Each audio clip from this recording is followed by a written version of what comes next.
Aditya Chakraborty is senior economics commentator at The Guardian, a highly respected columnist at the paper, and I'm a big fan.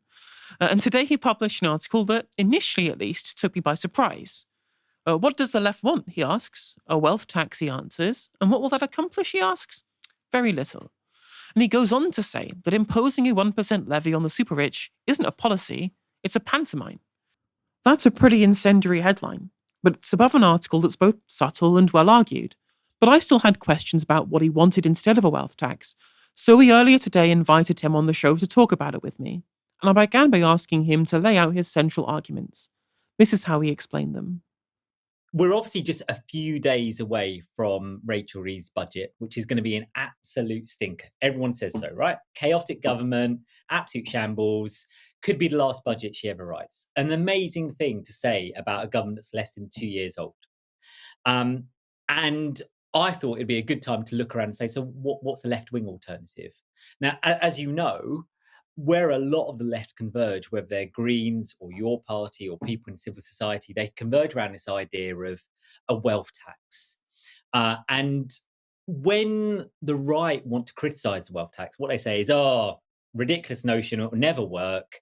And in any case, all the rich people will leave.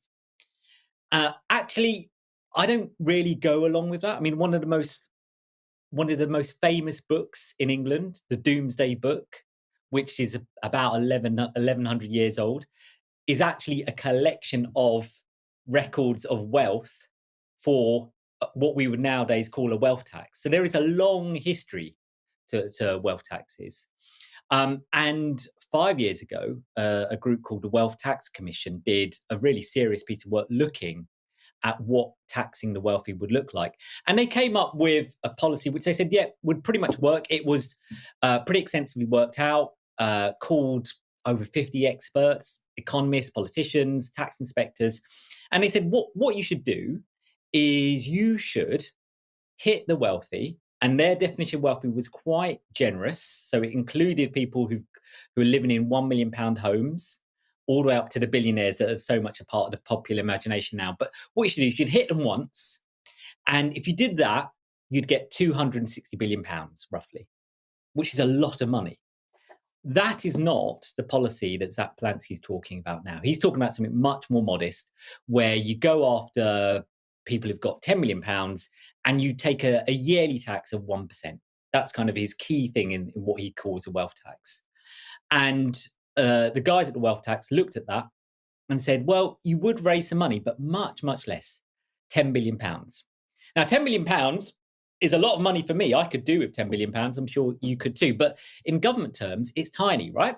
It's less than 1% of what the government spends in a year. And so what I'm really saying in my piece today is, if that's your big policy, then you need to think a lot bigger, right? And you shouldn't just be thinking about how you're going to raise more money, but you should also be thinking about some of the framing that you're talking into when it comes to why you need to raise this wealth tax now, and also where these assets come from. If you're talking about taxing assets, then we should also be thinking about who owns those assets and how we get fairer ownership of those assets. So where I think Zach Polanski and Zara Sultan and TUC, Gary Stevenson, where I think all of these people are right, is that we've gone through something like, we're coming up to 20 years of wages being pretty stagnant and asset prices haven't really taken off. And so people are thinking, well, how do I get more money out those asset values, especially given that they went up so much when the state held rates down to near zero? And that's a very good question. But where I really start to differ from a lot of the framing around wealth tax is, so much of it is, we've got to raise taxes. So what I want you to do, Rachel Reeves, Keir Starmer, is I want you to raise taxes on those guys over there, those rich guys on the plains, on offshore islands, and that is what will solve our crisis. Well, one, it's not very much money you're raising, but two, I do recall. In fact, Novara was part of this at the time. In the 2010s, a lot of the left, the centre left, would talk about, why are we having this austerity in the first place? The state can borrow. It remains the same logic that we used back in 2010 against George Osborne's austerity is the same logic we can use in 2025 against Rachel Reeves' spending cuts, which is, your fiscal rules are part of, if you are effectively talking us into a fiscal crisis if you say, if you keep talking about the fact that we're going to fall afoul of these forecasts done at certain times of year and that have to hit arbitrary targets that you have selected, then of course we're going to have a fiscal crisis. But your fiscal rules are not like some golden thing that we have to hold to. That's one major thing. Like, I don't really understand where pretty basic Keynesian common sense, where all of that's now gone. So now we will have to kind of raise taxes and make spending cuts, but we should do it to other guys, just not to me.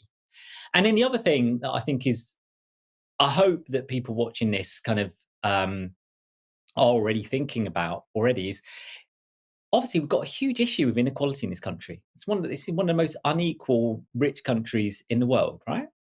So just taxing just putting tax on that is not a bad first step, but it's only a really, really small step, and we need to be aware of that.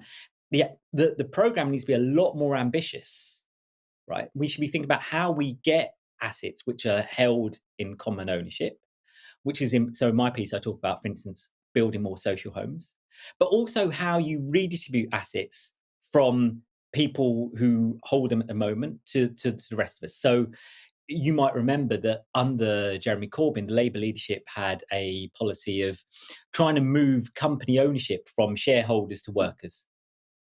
That's not part of what the Greens are talking about, and that seems to have disappeared from a lot of the discourse.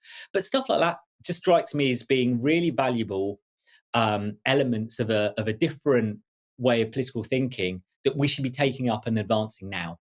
Obviously, there were kind of two main thrusts that you had there. One was about the actual strength of the individual policy of the wealth tax itself, and its place in the wider policy discussion when it comes to kind of broader left politics. So, when it comes to that, is it your concern that parties of the left and politicians of the left don't have enough outside of wealth taxes, or that if they do have them, they're not talking about them enough? Or what's your main concern there of those kind of that broader criticism?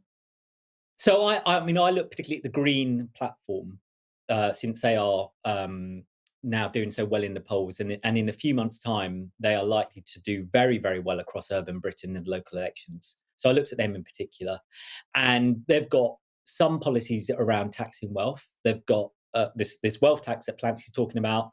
They've got something on capital gains, which is basically if you sell your second or third or fourth home or a company, the amount of money that you pay into the exchequer as a result of that. And they call for that to be made equal to income tax, which seems perfectly fair. In fact, it's the system we used to have before Tony Blair and Gordon Brown came along. So I see no problem with that. The issue, as I see it, is a lack of thinking big enough. I think a lot of people on the left in this argument have got used to pushing for a wealth tax as a way of lobbying Rachel Reeves and Keir Starmer, thinking that they'll be in government. Well, I think we're moving to very different times when not only those two might not be in power for that much longer, but also the Greens are about to become a major political force, which means that what you can call for and what you ought to be thinking about should be a lot more ambitious. We're no longer in a case of simply lobbying for one result that we hope we might get. You could be in a position where all sorts of things become possible. Who becomes the next prime minister? That's up for grabs, right? What they stand for, that's up for grabs. What the fight will be about in 2029, that's also up for grabs, right? None of these things now are as certain as they looked 6 months, 9 months ago, right? As when we started the year. So I think now's the time to really start thinking big. And the piece that I've written today kind of fits into a kind of something I try to do quite a lot with my work at The Guardian, which is trying to push people to think a bit bigger about what the possibilities are. It just strikes me that now is actually a very good time to do that, that you're no longer shouting into the wind, that you might have a very good chance of actually changing the argument. And so now is a time when it's beholden on us to start thinking big enough and start shouting loud enough. I think the response that I would expect from the Green Party more broadly, as it's the party that obviously sets policy with the Greens, rather than specifically exact Polanski or some kind of policy like framework like they have with the Labour Party with their NPF. I think the response that you get would be that there are bigger plans that they do have, like the desire to abolish landlords, this policy that came through at the last conference, which was about how property wealth in this country is very entrenched in certain classes and certain generations, especially when it comes to using that as a way of generating rental income. And the abolish landlords policy was a way of making sure that that wealth was more fairly distributed. The idea of changing council tax and stuff like that to become a land value tax, which would be a better way of redistributing or penalizing asset consolidation, especially amongst kind of property and land, would be a way of sorting that out too.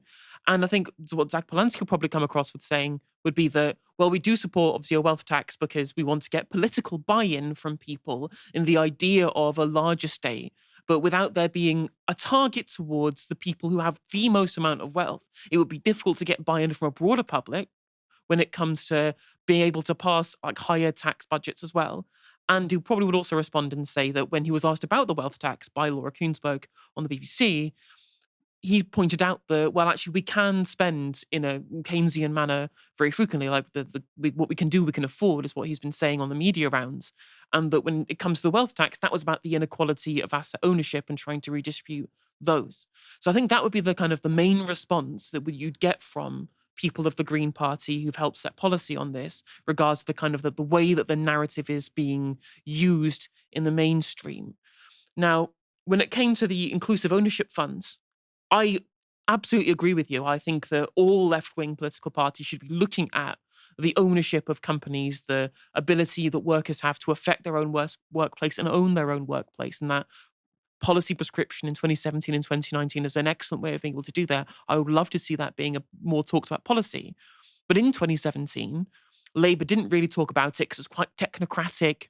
Whilst it was radical, it was difficult to get a really good soundbite to campaign politically to get people to vote for you. So they talked about, taxes on higher earners and social housing, et cetera, et cetera.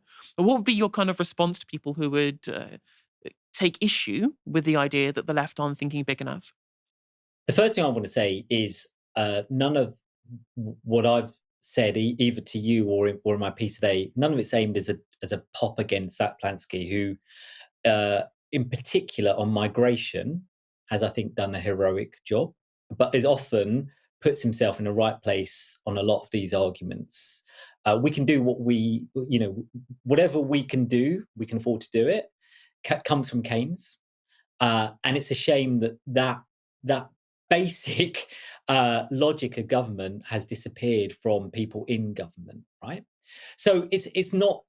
I want to be clear. I'm not making an argument because I really dislike the Greens or anything like that. The opposite. I'm taking them seriously and then saying, should we not? So as I say in my piece, there's a little bit of teasing, as you'd expect from a gadfly who works for a newspaper, but in essence, I hope it's constructive. You're right, Helena, to talk about some of the other ideas that have come out of the Green Party conference. The point I suppose I'm making is, one, in terms of time, there isn't an awful lot of time now. Politics is now moving very quickly, right? In exactly the way that people have always, I think Novara's often talked about how volatile politics is. Well, now it's getting really volatile, right? Because right at the top of government, there's going to be very likely to be changes. So the opponents of the government and people who want to move the government and move the political culture, now is your opportunity. Now is the window to start putting out stuff, right? It's no longer a case of conferences, papers, working up policies, trying to do a press conference, or all the kind of machine politics that you and I are very used to. That we don't have as much time for that stuff right now. The second thing I would say is, that some of the stuff that the Greens in particular are talking about, but other people in civil society are proposing, there's a lot of promising noises being made. I would go a bit further. And actually, I think the people who you ought to interview are not me, but the people from the Foundational Economy Research Collective, who've just published a great new book on water, but have done a whole series of kind of interventions around how to think of the economy, and basically make the point that a lot of the stuff that we talk about on GDP growth and all the rest of that what makes a really competitive world-class economy. It means nothing if you're stuck in the suburbs of London, or if you're in South Wales, or you're in the northeast of England, right? These kind of policies and proposals that government talk about, they don't hit you at all, and they're not going to improve your life. Now, what would help you? Well, all right, abolishing landlords is a good sounding policy, is a nice sounding policy. Let's take something different. Let's take something really basic in my everyday life. Water bills, right? Everyone pays water bills. Why is it that we abolished poll tax really quickly when it came to local government, but we have the equivalent of a poll tax in the way we pay our utilities, right? It doesn't matter how much money you have, how much money you're earning when it comes to paying for your basics, such as heating and water, right? What matters is how much you're using. Why? Why not think more radically around the kind of the basics of the everyday economy?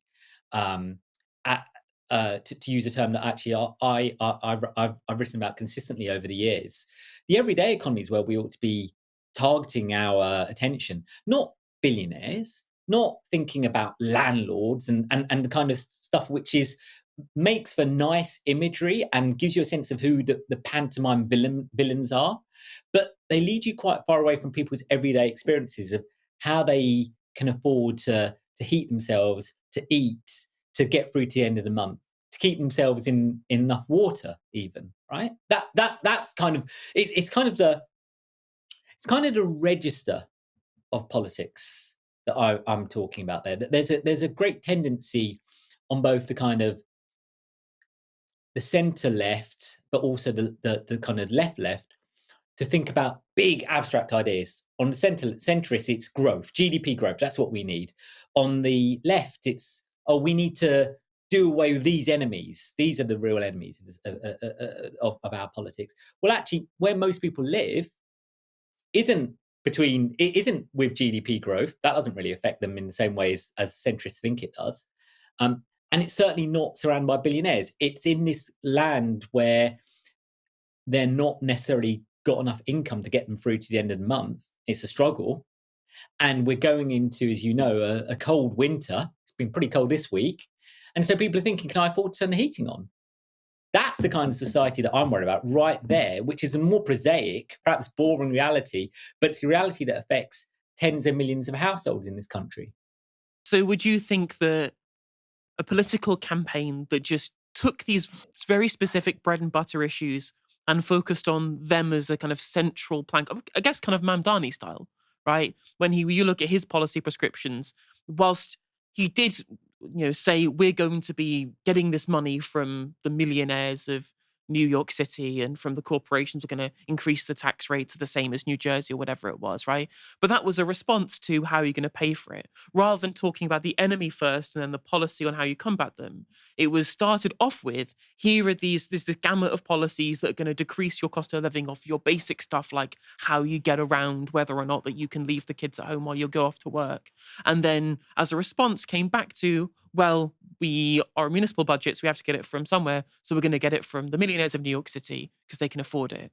But it was not about creating an enemy as such. It was about meeting those material needs as the central plank of what he was proposing. Is that the kind of thing you're looking for? Your reference of Zoran Mamdani is really spot on. I mean, I should confess to you that I'd watched some of Mamdani's speeches in the run up to the election, and I'd find myself getting quite emotional and wondering why we didn't have politicians here who talked about London in the same way as he talked about New York. Why don't I was born and raised in London. I still live in London. Why do people talk about London as being this alien place full of billionaires and corrupt politicians when actually it's full of Londoners who really struggle to get by? And why can't we have a London that's fit for Londoners to live in exactly the same way that Mamdani talks about a New York where New Yorkers can afford to live? I would love to see more of that politics.